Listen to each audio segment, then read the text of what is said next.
Press meet रे हत्यार पर्दाफाश कला पुलिस।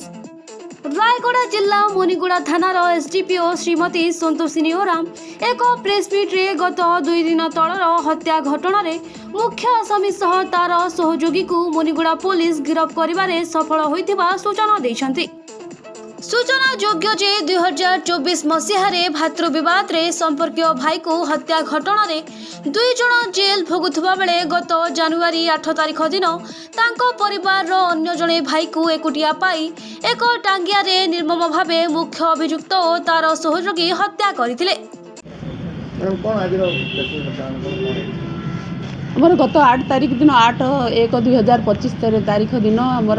डुम्बुली पंगा जंगल रे कुलेरपेटा गाँव डुम्बुली पंगा जंगल रे गोटे हत्याकांडटे होता से पूर्व शत्रुता केन्द्र करी से गाँव कुलेरपेटा गाँव 2 जण पिला जो बटकू शिकका और लखन शिकका 2 जण मिसी गोटे ड्रोकू शिकका से गाँव गोटे लोक को लेकिन टांगिया से हाणिकी पकई देते से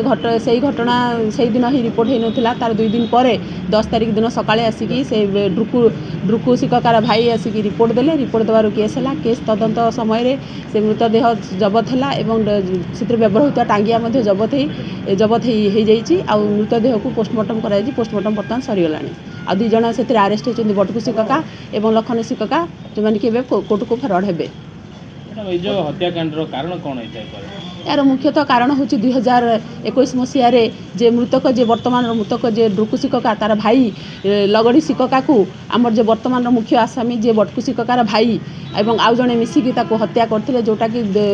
2021 रे केस होता से जेल को भी जाइए से घटना से दिन ठार भितर शत्रुता आरंभ हो जाता से शत्रुता केन्द्र करके से जो वर्तमान मृतक सबुबले धमक देउथिले जे बटकू शिकका जे गाँव में बुली बुली कहते मुझे मो भाई को ये मारी मुझे मारिबी कहीकि चारिआडे गाँव में बुली बुली कहते जिते जो दिन घटना दिन जिते बुटकू शिकका और आउ जड़े सांग से तार से देखीदेला एकुटिया जंगल भितर ड्रोकू शिकका तो से ड्रोकू शिकका प्रथम आक्रमण से करथिला कलापर से तार टांगिया को छड़े नहीं कि ही से 2 जण मिसिकी से ड्रोकू को से घटनास्थल में मर्डर कर देथिले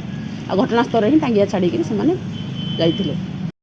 मुनिगुड़ारू रमाकांत पडाल को रिपोर्ट कुशल प्रवाह।